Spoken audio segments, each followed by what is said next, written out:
Close your eyes for a moment. Imagine a place where the clouds are not made of water, but of shimmering gold and crimson smoke.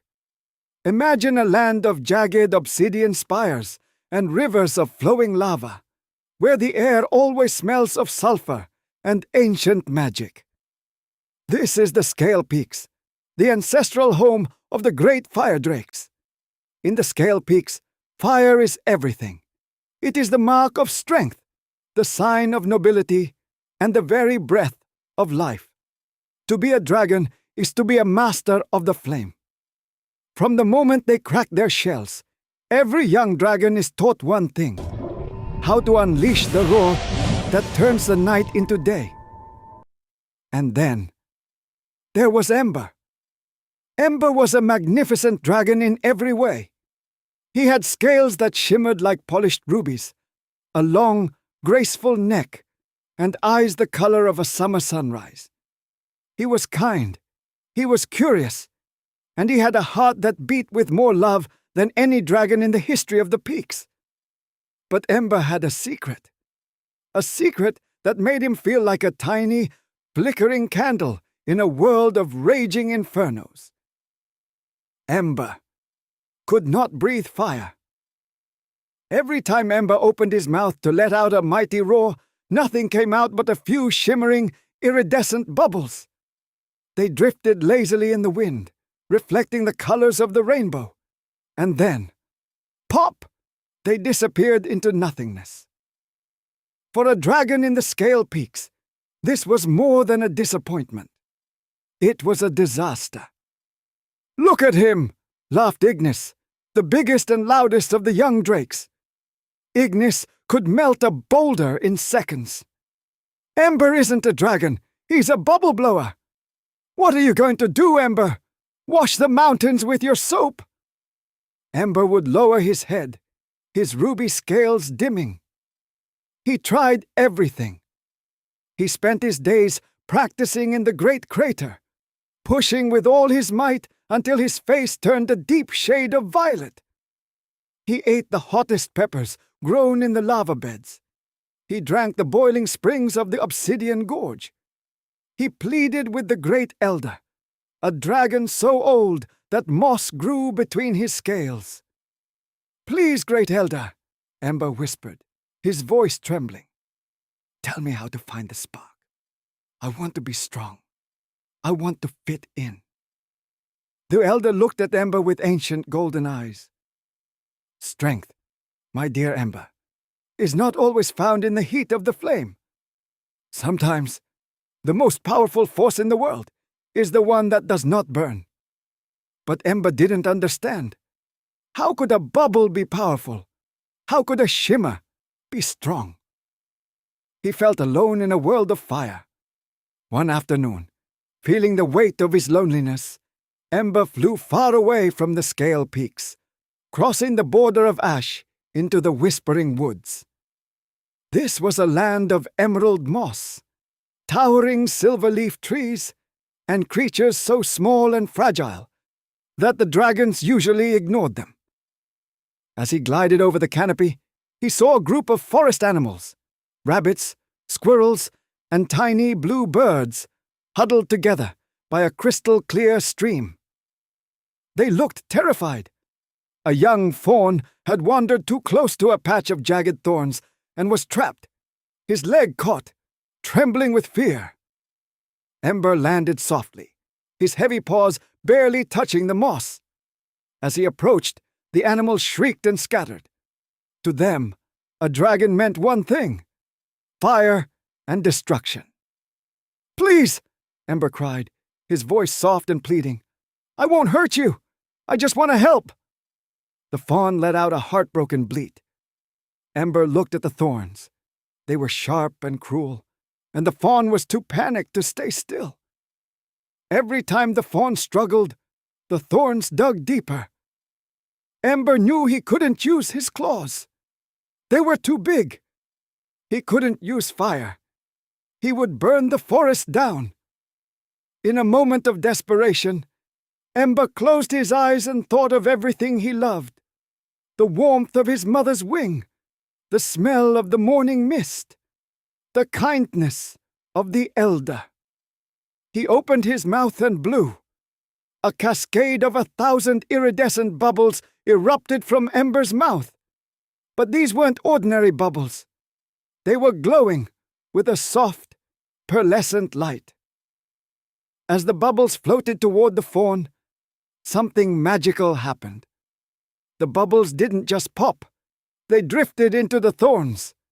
As each bubble touched the sharp spike, it expanded, wrapping the thorn in a soft, shimmering cocoon of iridescent foam. The foam acted like a cushion, numbing the fawn's pain and gently pushing the thorns aside. The fawn stopped trembling. He felt a strange, cooling peace wash over him. With one final gentle pop of a large bubble, the fawn was freed. He leaped up, shaking his legs and nuzzling Ember's ruby-red snout. The other animals emerged from the bushes, their eyes wide with wonder. They had never seen a dragon who brought peace instead of pain. For the rest of the afternoon, Ember played with the creatures of the Whispering Woods. He discovered that his bubbles could do amazing things. He could create floating platforms for the squirrels to reach the highest nuts. He could blow shimmering curtains of foam that cooled the forest during the midday heat. For the first time in his life, Ember didn't feel like a failure. He felt special. But the peace didn't last. Back in the Scale Peaks, the young dragons had grown arrogant. Ignis and his gang, in an attempt to prove who was the true alpha, had started a massive competition. They were seeing who could launch the biggest fireball into the sky. But they had forgotten one thing: the wind. A sudden, violent gust of wind caught one of Ignis's massive fireballs, screaming across the sky and slamming directly into the dry canopy of the Whispering Woods.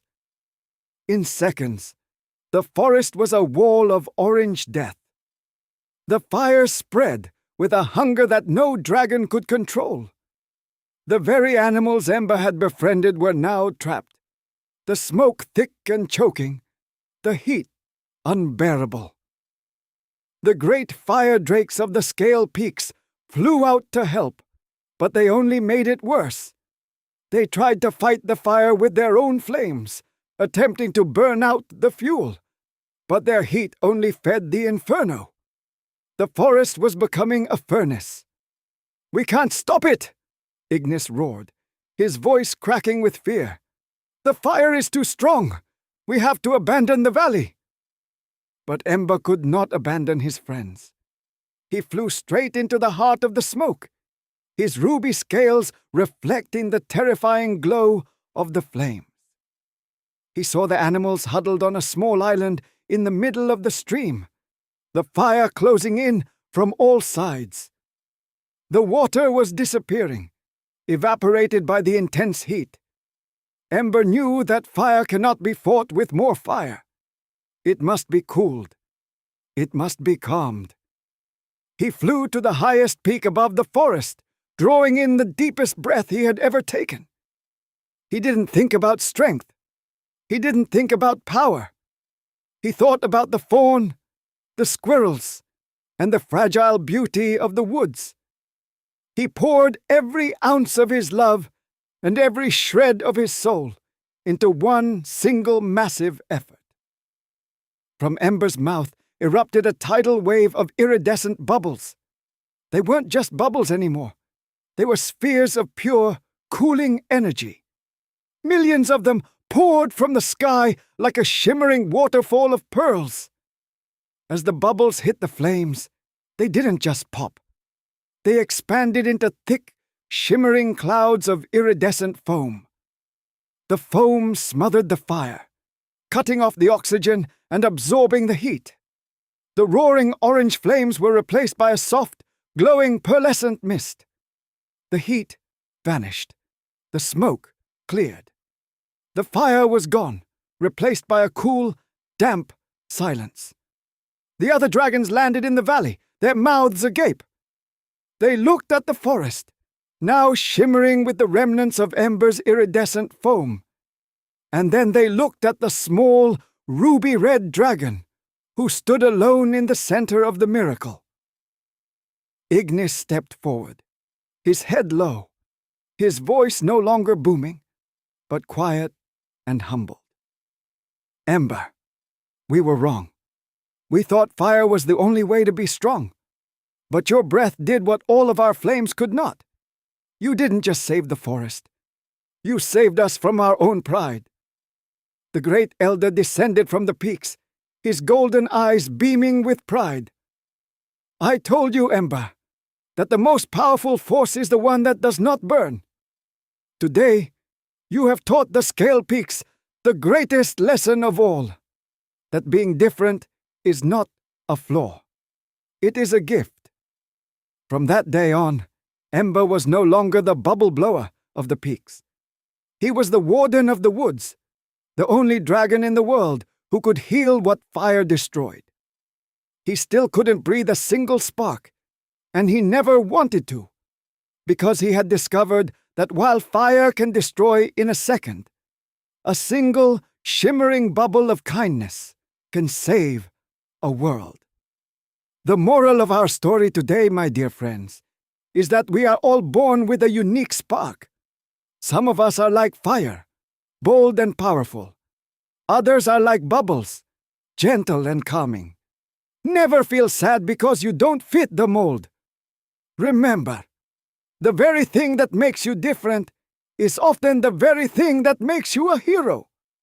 If you enjoyed the journey of Ember and his magical bubbles, give us a big thumbs up, share it with your friends, and don't forget to hit the subscribe button for more magical stories. See you next time.